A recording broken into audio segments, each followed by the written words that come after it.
Wisdom springs from meditation. Without meditation, wisdom wanes.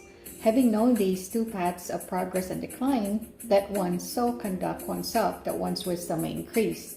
Dhammapada 20.282. This verse is one of the most practical pieces of psychological advice in the Buddhist canon. It suggests that wisdom isn't just a static piece of information you memorize. It's a living quality that requires watering through practice. Here's a breakdown of the core concepts in this teaching. 1. The source. Wisdom springs from meditation.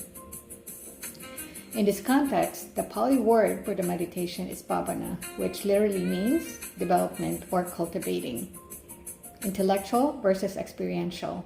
You can read 1,000 books about patience, but that is merely intellectual data. The spring. Real wisdom, panya, arises when you sit with your own mind and observe how it works. When you see your own anger or greed arise and fade in real time, you understand its nature. That aha moment is the spring of wisdom. 2. The decay. Without meditation, wisdom wanes.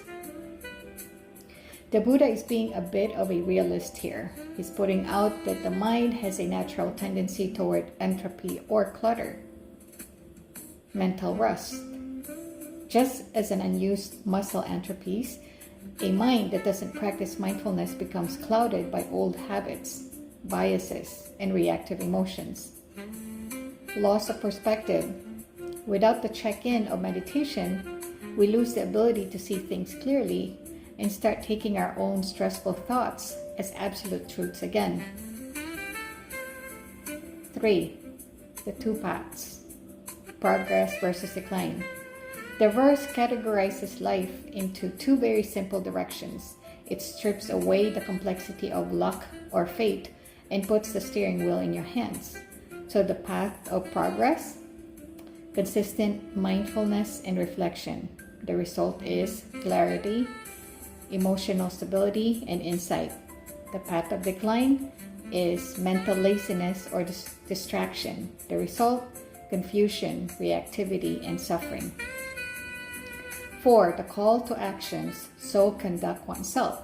The final lines are an exhortation to intentionality. It's not enough to know that meditation is good for you. The teaching insists on the application of that knowledge. So the takeaway is, wisdom is like a fire. Meditation is the oxygen that keeps it burning. If you stop providing the oxygen, the fire eventually goes out, regardless of how bright it once was. The Buddha is essentially saying, now that you know the mechanics of how your clarity works, the responsibility to keep the light on is yours. I hope this helps, dear ones.